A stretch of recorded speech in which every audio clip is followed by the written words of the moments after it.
The Suns were looking to take a 2-0 series lead over the Mavericks in the conference semifinals. Booker, Doncic, and early on it's Booker. Step back. I love his game.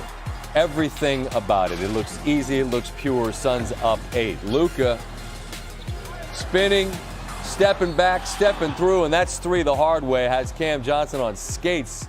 Finishes through the contact. Doncic picking right up where he left off in game 1. He scored or assisted on 24 of the Mavs, 28 in the first. Mavs trail by 4. Middle of the second. Shooter! Davis Bertans, corner 3. Mavericks in front. Now it's a 2-point lead. Doncic probes the defense. It's a step back. You know that's good. And the lead is 5. A minute later, scoring star in the first half of the Suns was Jay Crowder. He gets the friendly roll there, ties things up at 54, but on the other end it's Luka. Again, all 3 of these. He had 24 at the half. Mavericks were 10 of 20 from 3, but led by only 2. That had to be concerning. That's what I'm talking about with Booker. Like, always on balance, and even when he's not, everything's pure. Do it again. All right, I will. Flapper. Suns back in front quickly. Late. It's a 2-point lead. It's Booker off the rebound. He had a dozen in the third, and the Suns lead by 6 heading into the fourth. How about a 40-point fourth quarter? Chris Paul up top, Mikal Bridges. The lead is 8. Paul is an absolute maestro in complete control. It's like Neo in the Matrix when it all slows down, and he's seeing it at a different speed. Now he's just working on Luka and 1. And now the lead is ballooned to 15. Now it's 18. Book again. Bottoms. A 20-point victory. And after that monster first half where Doncic had 24 and 6, the Suns much better at containing Luka after halftime. And frankly, they were looking for him on defense and attacking him. Doncic had just 2 in the third, finished with 11 in the second half, dished out just 1 assist, none in the fourth quarter. Dave McMenamin after the Suns' victory with Mikal Bridges. Just stayed the whole 48 minutes.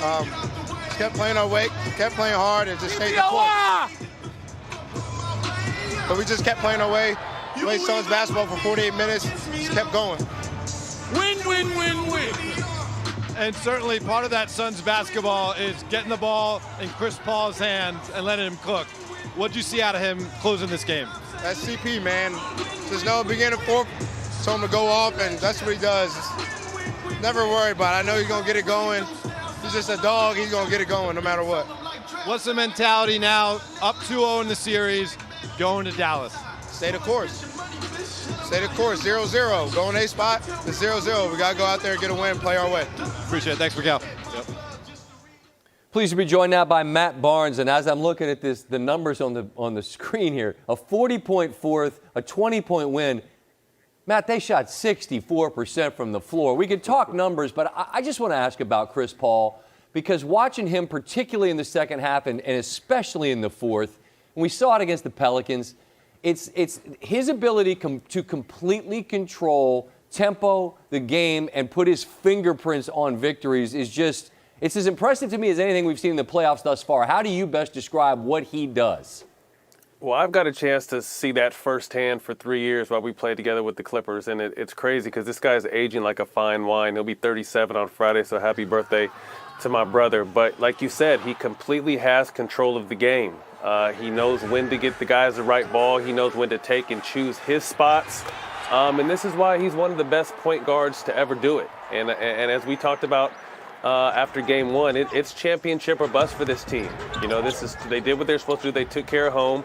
Now it's on to Dallas to try to finish out this series. One more quick one on Pheonix, though. They have felt to me, Matt, all year long like they're very unimpressed with themselves. You know what I'm saying? Like they never seem to really enjoy winning, but there's not a whole lot of peacocking around. You know what I'm saying? That impresses me. I just wonder if you've noticed similar sort of characteristics. Well, I think they've had a chip on their shoulder all season, Scott, because I remember last year a lot of people thought that due to injury and everything that happened, the success of their season, it was based on luck when they got to the finals and lost to the Bucks. So I think they've had a chip on their shoulder the entire season. They came out and proved this year that last year wasn't luck. Best record in the league. And again, they're taking care of business now in the second round. So this team, again, nothing matters. It's game by game. Obviously, you don't want to skip any steps. But this team that has an eye on the prize, and they're looking really good right now. Playoffs are about adjustments. You're Dallas. You got Luka. Look, he does his thing again. Although in the second half, as we just described, he was kept mostly in check. What's your approach? What are you looking to do, Matt, when you get back home? You're smiling. What do you do? Just pray on this flight home. Scott, unfortunately, I just don't think this team has enough talent to handle. We know what Luka's going to do. He's been incredible all season. He's been incredible these first 2 games. But who's coming along with him? Spencer Dinwiddie had a solid first half.